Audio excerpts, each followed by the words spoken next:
just before we leave that, are you able to go back to the other lyric about the heart? Just before we go to my slide?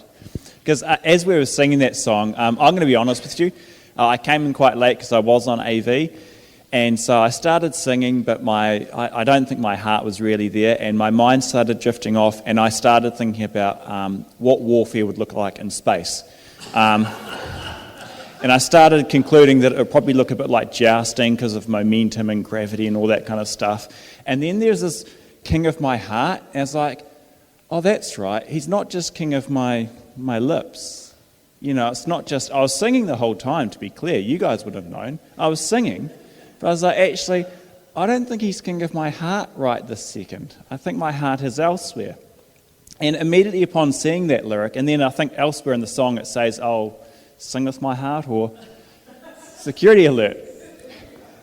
But from that point onwards, I was like, actually, no, I need to worship him not just with the mouth, but actually with my heart. And so from then on, it actually did change.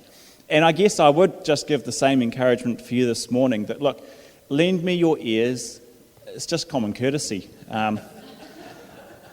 But also, give God this morning your heart and your mind and your soul, and actually not just listen to a message, but actually give everything over to God, not to me. What is God going to say this morning? He's not going to show you much at this stage anyway. We'll see where we go. But to start this message, I wanted to start with a rhetorical question. So you don't have to answer it.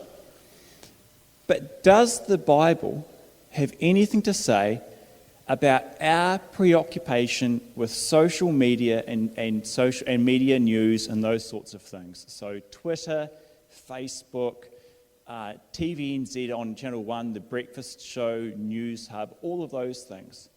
What does the Bible have to say about those things? And I'm not talking generally, love the Lord your God. I'm not talking about general principles. What does it say specifically about those issues? And would it surprise you that actually, yes, the Bible has a very specific verse that talks about a people who were addicted to news feeds, who were addicted to status updates. That's in the Bible. Now, obviously, technology has changed. They didn't have Facebook back then. But as it says in Ecclesiastes, there is nothing new under the sun. Now, if you're wondering, the people that I'm talking about actually feature in the book of Acts. Does anyone want to venture a guess as to what city it was? That's all right, good, because it struck me as well. I'm going to talk about the city of Athens. So, just by way of background, the book of Acts, it focuses on the birth and the spread of the church, starting in Jerusalem, but by about chapter 13 onwards, it actually switches to the Apostle Paul as he ministers to the Gentiles, to the non-Jewish people in the surrounding cities and countries. Now, just for very quick context, Paul actually went on a number of missionary trips. So if I can just show you, that's Paul's first missionary trip. Heads out from Antioch, goes across to Cyprus, and then up through, areas, Pamphylia into Galatia, and then back again. And then he went on another missionary journey, this time through some of those same areas, then up through the top of Asia, over across to Macedonia when he had a vision, down into Athens, across to Corinth, and then back through Ephesus. It's a wee bit hard to see, and then by boat back to where he came from. And then he went on another missionary journey. And you'll see that he actually links back through a number of the churches he's been through before heading home. And if you ask Paul, he would probably say that he went on a fourth missionary journey when he was arrested and taken to Rome. Because if you asked him, he'd say, well, I was going there to preach. It's a missionary journey, isn't it? And in fact, early church records, so the Bible, the book of Acts stops there with Paul being arrested. And the assumption is the book of Acts was actually one of his trial documents. So it's actually to present his case. The book of Luke and Acts, they basically say, well, this is what he was doing, and so it's part of his case. That's the assumption. So that's where the book of Acts ends. Church history says that he was actually acquitted and then went on another missionary journey to Spain. But that's not in the Bible, that's just what the early church records show. But it does seem to be pretty well established that he was eventually later on arrested and martyred along with Peter during that persecution that I spoke about a while back. So what did Paul do on these missionary trips? Well, it was actually pretty simple. He preached the gospel. And remember, he was one of the smartest men of his time. And yet his approach was really simple. He would simply go into a city, and if it had a synagogue, he would go there and preach to the Jews. If they kicked him out, he would go into the marketplace and preach to them. And if they kicked him out or threw rocks at him, he'd leave that city and go to the next one. Rinse and repeat. Go into the synagogue, preach the gospel. And I'll take a look at that passage. I've just summarised Acts 14 to 15, so that's his first missionary trip. And so I've just started in Pisidian Antioch, and he preached there, and actually a number of people were influenced or converted by that. But then the Jewish leaders stirred up persecution against Paul and Barnabas and expelled them from their region. So they shook dust off their feet as a warning to them and went to Iconium. At Iconium, my thing's just turned off, that's annoying. At Iconium, I'll read from here. Yeah, I should have had paper. Well, it's because, why would it? What's my password now? 1, 2, 3, 4. You guys can read that, right? I think it's number 0 now. I just change the number each time. Welcome. Where were we? We're at Iconium. Paul and Barnabas went as usual into the Jewish synagogue, and it actually, if you had read the passage, again, a number of Jews were influenced by that, persuaded, said, yep, that sounds right. But the Jews who refused to believe stirred up other Gentiles. So the Jews and the Gentiles, funnily enough, actually teamed up. Now that's weird. Paul and Silas found out about it, turns out, a plot to have a go at them. I think it was throw stones at them or something like that. So they fled to the Lycaonian cities of Lystra. In Lystra, some Jews came from Antioch and Iconium and won the crowd over. They stoned Paul and dragged him out of the city, thinking he was dead. But after their disciples had gathered around him, he got up and went back into the city. But the next day, he and Barnabas did leave for Derbe. And if I put that map up again, so I've put on the red arrows. The very top left is Antioch and Pisidian, then Iconium, Lystra, and then he goes to Derbe.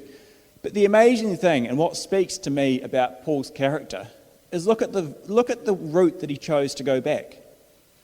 He just went back through those same cities. Those cities that had thrown rocks at him, that had plotted against him, that had done all those things. He's like, right, well, I better go back through there. There's some Christians in there now. I better go and have a look at how they're going. That man was incredible. And I love in Acts 18, where it says that Paul, when he was in Corinth at this time, he came in a vision and said to Paul, don't be afraid, keep on speaking, because I'm with you, and no one is going to attack you. And it says he stayed there for 1.5 years. And I'm like, well, yeah, you would, wouldn't you? If every time you go into a city, people throw rocks at you, and God finally says, actually, people won't throw rocks at you in this city. He's like, well, I might just make camp and stay here for a while. So he stayed for 1.5 years. But even if he was arrested, he'd preach to his jailer. Here's the gospel. If he was shipwrecked, well, wherever he washed ashore, I guess there's people who need to hear the gospel. All right? He was pretty simple in his approach. Now, that's all context for the verse that I want to speak about, which is actually in Acts 17. And this is during his visit to the city of Athens, which is just there. And I haven't got an arrow, but if you look just to the left of Athens, that's where Corinth is. But anyway, in Athens, this is the verse that I want to talk about. And it reads, while Paul was waiting for them in Athens, and that's Timothy and Silas, he went ahead because, funnily enough, they drove him out of Thessalonica. Again, his usual practice. They drove him out, so he went ahead while Timothy and Silas stayed behind in, I think, Berea. Anyway, he was greatly distressed to see that the city was full of idols. So he reasoned in the synagogue with both Jews and God-fearing Greeks, so that's Greeks who effectively converted to Judaism, as well as in the marketplace, day by day with those who happened to be there. A group of Epicurean and Stoic philosophers began to debate with him. Now, again, just for context, Epicureans were kind of people who said, look, gods don't care about us, so just live a good life, have fun, drink an extra glass of wine, because frankly it doesn't matter. Stoics were the absolute opposite end. So if the Epicureans were the life of the party, Stoics didn't even go to the party. They were in the library, and they would be drinking water and eating bread because they thought that anything to do with the body was basically bad. It's all about knowledge, so I shouldn't entertain this nasty old body of mine. I should give it the bare minimum it requires. They were the Stoics. And so those were the two schools, and so they were like, hey, here's this new teaching. Some of them asked, what is this babbler trying to say? Others remarked, he seems to be advocating foreign gods. They said this because Paul was preaching the good news, the gospel, about Jesus and the resurrection. Then they took him and brought him to a meeting of the Areopagus, where they said to him, may we know what this new teaching is that you are presenting. You are bringing some strange ideas to our ears, and we would like to know what they mean. And here's actually the verse that I want to speak about today. In brackets, all the Athenians and foreigners who lived there spent their whole time doing nothing but talking about and listening to the latest ideas. That is the verse that I want to speak about this morning. Now, the reason this verse initially stood out to me is actually because it just seemed so irrelevant. Here we are tracing Paul's second missionary journey. He's just been driven out of Thessalonica. He's presenting the gospel to Athens. And Luke, the author of this, feels it's necessary just to interrupt that narrative and just add his own comment. By the way, these guys do nothing but talk all the time and listen for the newest ideas. And you also get the feeling, though, that maybe Paul's not full of admiration about this. I don't think he's commending them for his comments. And in fact, it turns out that he was actually pretty accurate. At its peak, Athens had around 3 or 4 slaves per household. And what that meant is that the Athenian citizens, they didn't really actually have to do any work. And moreover, the philosophy of the time, the morality of the time, was that work is immoral. They frowned upon people who worked. Pythagoras, the guy who came up with the theorem, they didn't like that because they thought what he was doing was work. And they said, well, that's absolutely wrong that you should be doing that. So they had all the time in the world, and they thought work was immoral. So they did spend nothing but the whole time talking about and searching out for new ideas. And it turns out that Luke isn't the only person who held that view.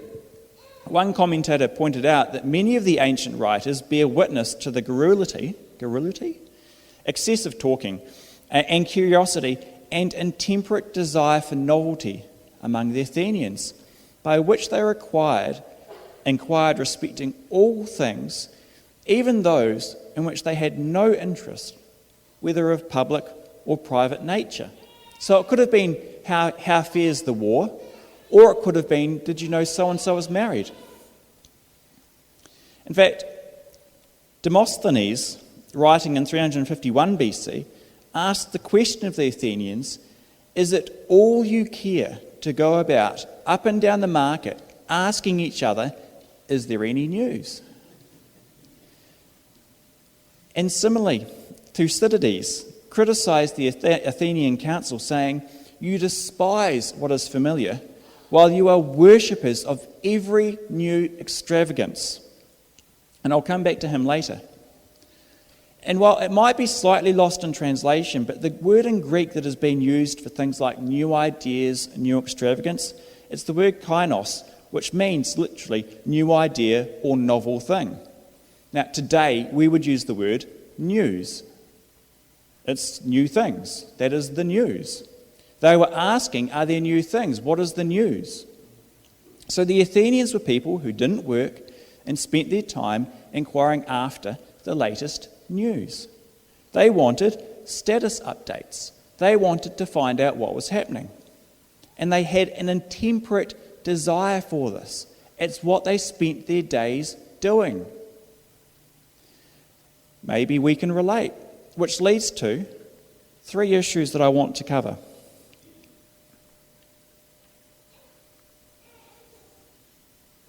Firstly, today's society and our intemperate desire for news.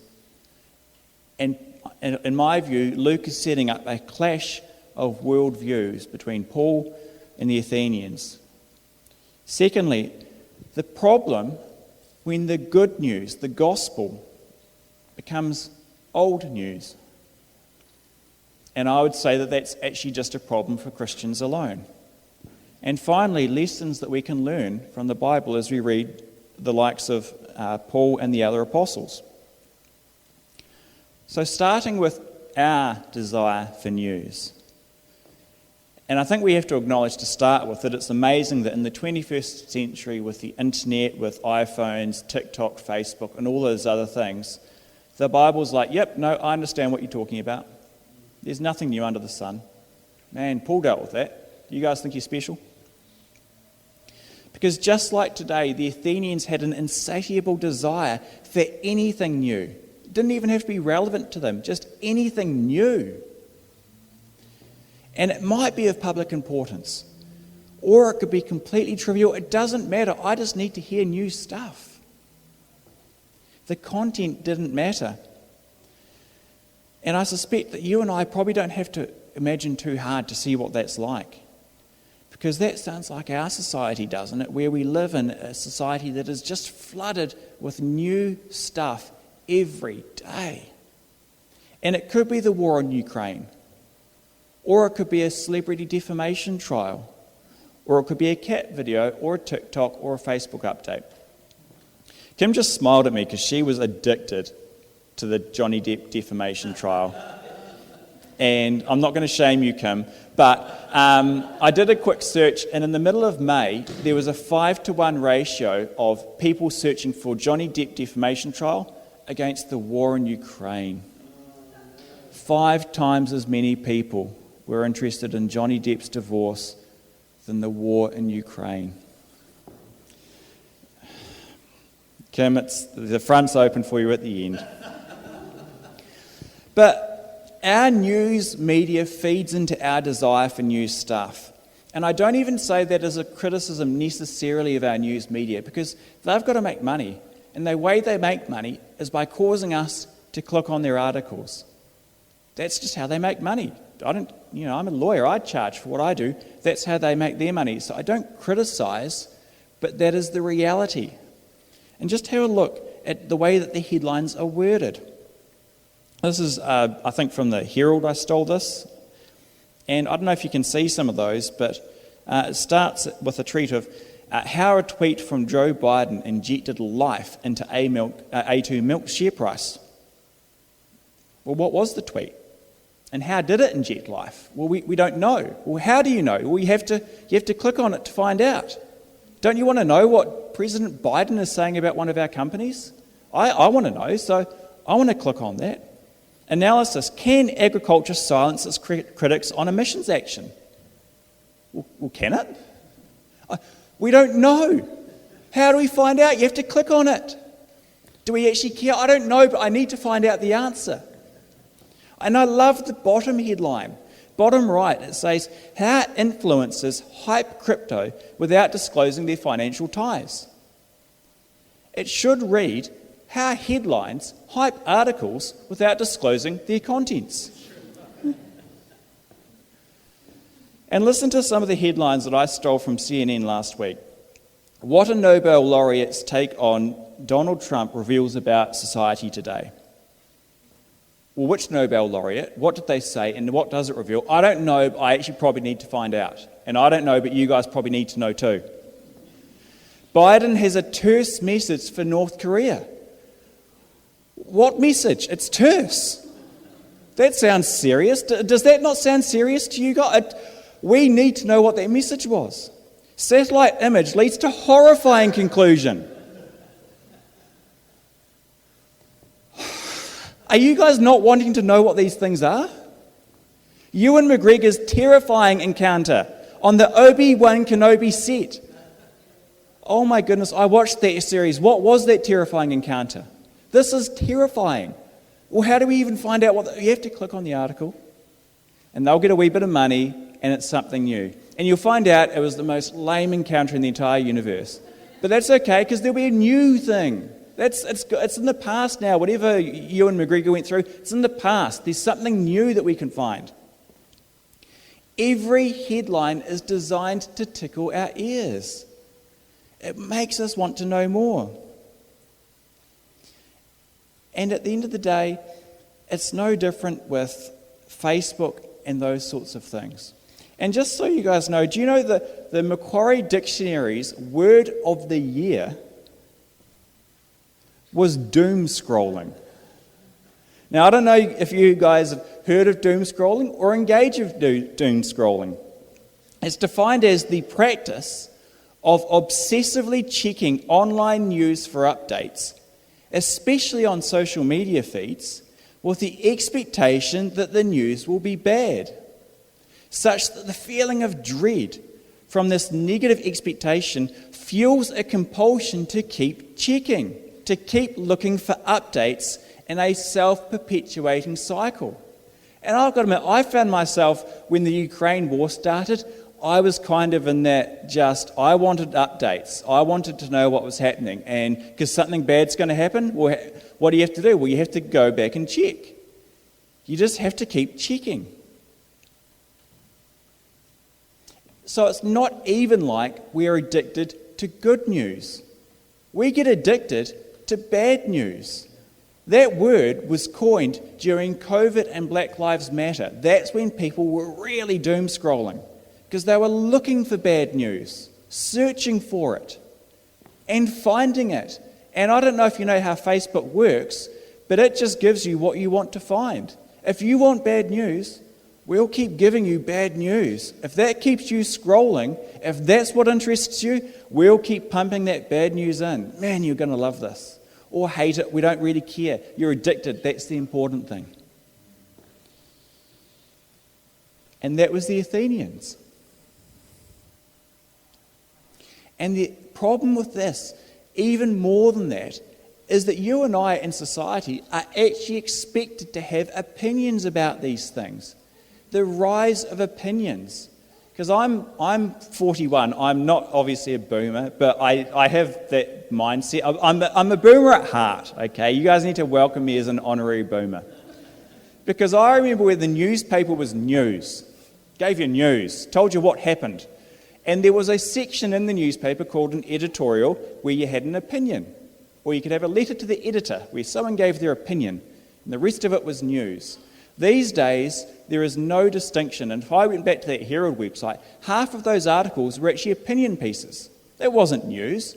It's what some person thinks might be news.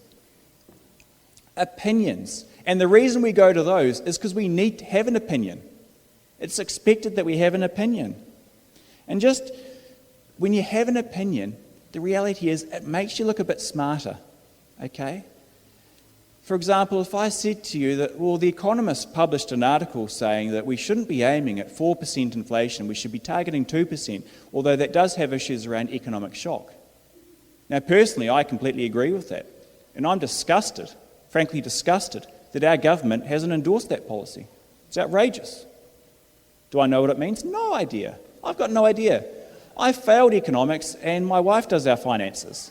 I don't know I think it was an American article. I don't even know if it's talking about New Zealand. But it's an opinion, and by crikey, I can express it. Or I might disagree. Absolutely wrong. That is completely wrong. They've missed the point entirely. It is simply just reactionary, disgusting. Great opinion, Steve. There's no content to it. There's no truth, because I don't know what the truth is. I don't know. I meant to have that. Sorry, I've skipped a slide. Same issue in Greece, where Thucydides had his quote that these people were seeming, so they appeared to be quite up with their ideas, by applauding every point almost before it was made, and being as quick in catching an argument as they were slow in foreseeing it. And so again, Athenian society, people didn't want to look like they didn't understand. And so they were literally cheering arguments. Yes, absolutely. Didn't know what it meant, didn't understand the implications. I don't want to be the person who doesn't understand. I'm not going to sit there quietly and actually just try and weigh up the numbers. No, I'm going to have an opinion at the very outset and cheer on the argument. That's the Athenian society. Look at this one. Fury in Wellington over United States Roe v. Wade abortion law reform. These people are furious over that decision. Now, personally, I'm a lawyer. I did constitutional law. I studied the New Zealand Constitution, of course. I didn't study the American Constitution, let alone the 14th Amendment. I haven't read Roe v. Wade. I haven't read the decision that set aside Roe v. Wade, although I did a quick Wikipedia search, and it's really an argument over whether it's the due process interpretation versus the originalist, as opposed to the interpretation of that as it affects the federal court, the court's imposition on federal law. I don't understand any of that. I'm not an expert. I haven't read any of that. And so is it okay if I just admit to people, well, look, to be honest, I don't know. I know the Bible says that abortion is wrong, so I know that much. But if you're asking me whether the principle in Roe v. Wade, within the framework of the 14th Amendment to the American Constitution and its interaction with federal law in an increasingly secular society, as defined by the American Supreme Court, whether that was right or wrong, I don't know. I'm just not an expert. But I don't need an opinion on that, to be honest. It's okay if I'm not furious. Which brings me back to Athenian society, because I want to make the really simple point. In that verse that I had, Paul is making a clear contrast between the Apostle Paul, who came with the good news on one hand, and Athenian society on the other, who didn't care what the news was as long as it was news. And they didn't care what the truth was as long as they could have an opinion about what was being said. They didn't even care whether it was true what he was saying, as long as he was saying something new. The German philosopher Hegel, he was a believer, slightly twisted, but I think he believed in Jesus, so there we go. Lived in the 1700s, and he said, reading the morning newspaper is the realist's morning prayer. One orientates one's attitude towards the world either by God or by what the world is. And so, is that not the same for us? Do we not have the decision, well, do I start with prayer in the Bible, or do I start with TVNZ's breakfast, or News Hub, or Twitter, or CNN, or Facebook? What is it that actually defines what the world is like for my day? Is it going down to the beach in morning prayer, or is it Facebook and CNN and doom scrolling? What is actually setting up the world for my day? And the incredible thing is that Paul, he was a Roman citizen. He was a Jew by birth, and yet when he went to Athens, he quoted to these people classical Greek poetry. So he was a man of many, many talents. And yet he came and simply preached the gospel. Which leads to the second issue, I guess. And this is for Christians alone. I should say that's the verse that supports what he did. He simply came, and as it says, when I came to you, I did not come with eloquence or human wisdom as I proclaimed to you the testimony of God. For I resolved to know nothing while I was with you except Jesus Christ and him crucified. That was what Paul, he was a man who had travelled throughout the Mediterranean. You saw his missionary journeys. Coming to Athens, most of these people wouldn't have even left the Athenian gate. Here's this man with all of this novelty, all of this new wisdom and culture that he could have shared, and he said to them, I'm here just to know Jesus and Jesus crucified. That's what I'm here to talk about. But what happens when the good news becomes old news? And this is a question for Christians, because if you're not a Christian, go back and hear the good news. Now, I personally became a Christian when I was about 21. I'm approaching 41, so it's almost 20 years. And so that creates a question. Well, how do you maintain your zeal? It's been 20 years. And let me give you an example to sort of show you what I'm talking about. Imagine that you've been sentenced to death and you're on death row, which, as you probably know, let's assume that you live in Texas. One day the prison guard comes and says, the judge who sentenced you to death, he's taken your place. He was executed this morning. You're free to go if you wish. So you walk out of the prison a free man or woman. And imagine the gratitude as you step out of that prison you must have for this person who freely, knowing that you were guilty, having sentenced you, took your place. Imagine your gratitude. You would go home to your family celebrating.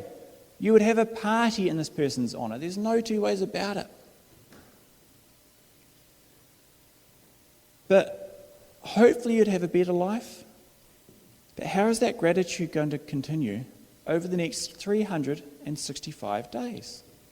Is your gratitude from day one, where you celebrated and threw a party, is that maintained over the next year?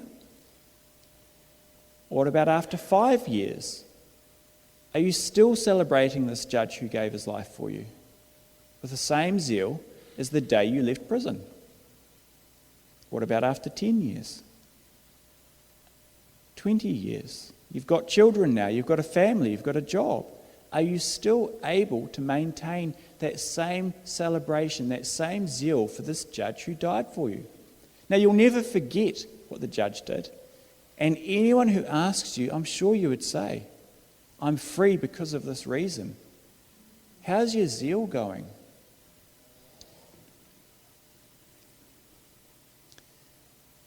And again, it's not for a second because you've forgotten. And you'd probably want to appreciate what's been done for you. You might even feel that you've been ungrateful, that you can't generate that feeling of gratitude that you once had. You know you ought to be grateful, but what about on your deathbed? When you've finally lived your life, are you really able to maintain that zeal? Is there a risk that it just becomes old news? It's amazing what happened, but time just progresses. And you can see why this may be a problem for Christians. Now, what's the answer? What would Paul say? Well, the problem that I've given with this approach is that I've fixed salvation as a one-off historic event. Right? Yes, there is a point in time when I was saved, when we're all saved. But if we simply say, yep, that was when I was saved, and draw a line, well, over time, I'm always going to drift away from that. That's just what time does. I was saved 20 years ago, 21 years ago, 22 years ago. I cannot help but drift away from the date of my salvation. But that's a limited view of salvation. It sees salvation as nothing more than what you were saved from. It doesn't look at salvation as what you're saved into. It sees salvation as a door that you enter into. Whereas, as I shared at the start of the year, Paul saw salvation as the thing he stood on, the thing that he walked upon. Everywhere he walked upon his salvation. It wasn't the door that he entered through, it was the ground that he stood on always. That was how he had his standing, always. It wasn't a historic event, it was a continuing event. And if I return to the analogy, it's not simply that the judge has died for you to save you from prison. Yes, the judge has done that. But the moment you're at the prison gates, you're greeted by his helper, his exact likeness, saying, hey, I'm here for you to help you to make sure you don't return to any of that. I'm here to teach you about what the judge was like.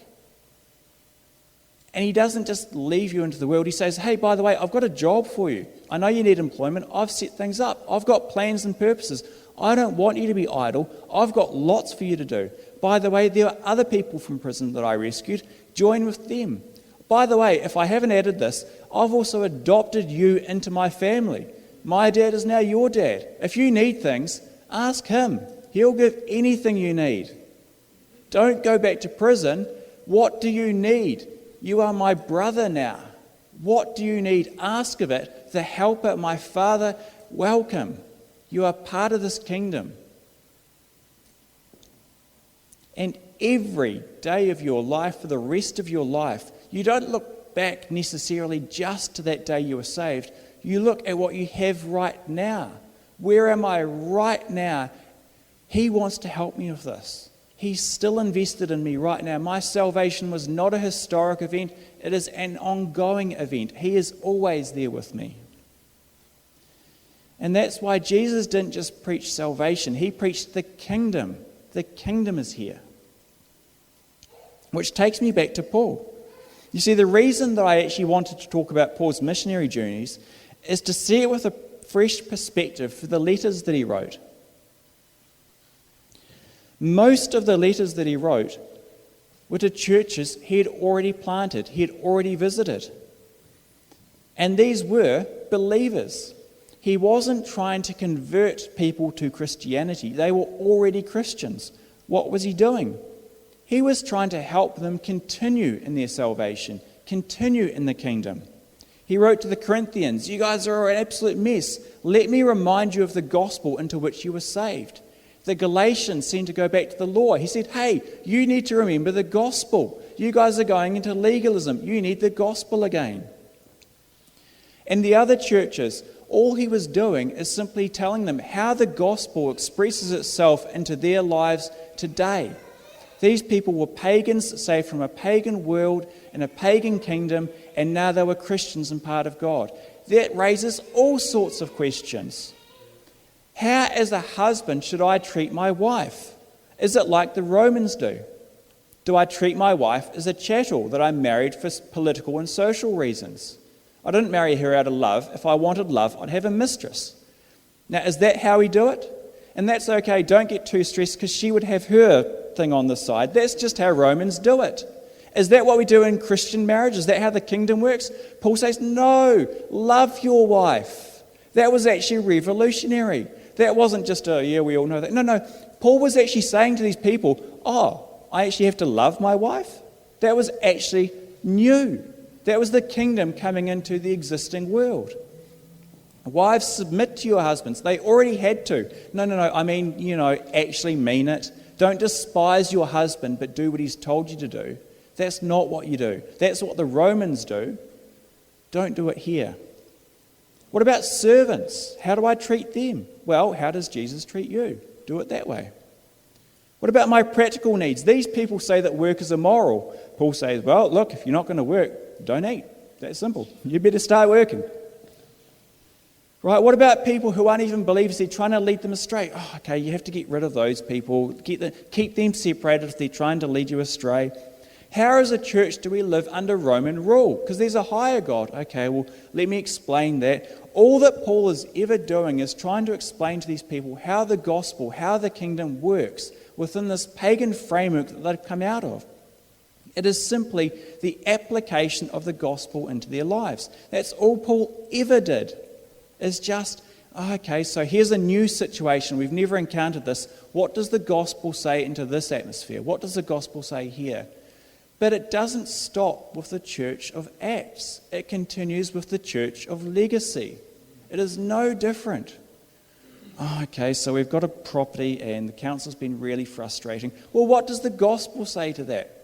What does the gospel want us to do? So, for Paul, salvation was ever present and it was ever speaking into every situation. And that is the same for us. That is why it might be old news, but it's still the current news too. It is always new. The gospel is always speaking. It never is old news. So to conclude, James 1 verse 22. And look, I'll be honest, this is the verse I felt strongly to use, and I didn't know why. It might be for me, so I'm not trying to say it in judgment. It's probably for me. It says, do not merely listen to the word and so deceive yourselves. Do what it says. Anyone who listens to the word but does not do what it says is like someone who looks at his face in a mirror and, after looking at himself, goes away and immediately forgets what he looked like. But whoever looks intently into the perfect law that gives freedom and continues in it, not forgetting what they have heard, but doing it, they will be blessed in what they do. And as I say, this might be a verse for me, or God could be trying to speak to you. So I don't mean to offend. But it's clear what it's saying. We've got to ask ourselves, am I just deceiving myself? Salvation, tick. Heard the message, tick. And then walk away. It's fine, you're deceived. You are deceived. Who's deceiving you? You are. You're deceiving yourself into thinking that because you've heard a bunch of messages, you're somehow different. No, you're the same. You're no different. You've forgotten it all. And so the encouragement that James gives us is that we would look intently into the perfect law that gives freedom and continue in it. The way in which our Christian walk is expressed, that will vary for every single one of us. But the principles that we live by are the same. We are to each to walk according to the gospel every day, to stand upon it and to apply it into every circumstance of our lives as we are guided by the Spirit. And if that isn't how we're walking, then James would say, well, sorry guys, but look, you're deceived. And so Nigel will close, but I did get a strong sense that might be a verse for someone. So if it is you, and the Holy Spirit is just quietly nudging you that maybe there does need to be a change, that you do need to actually, hold on, I have just walked out and frankly I am probably just deceiving myself. If that is you, I do encourage you to come to the front for prayer. But otherwise I'll just hand it over to Nigel to end. Well done, Steve. That was great.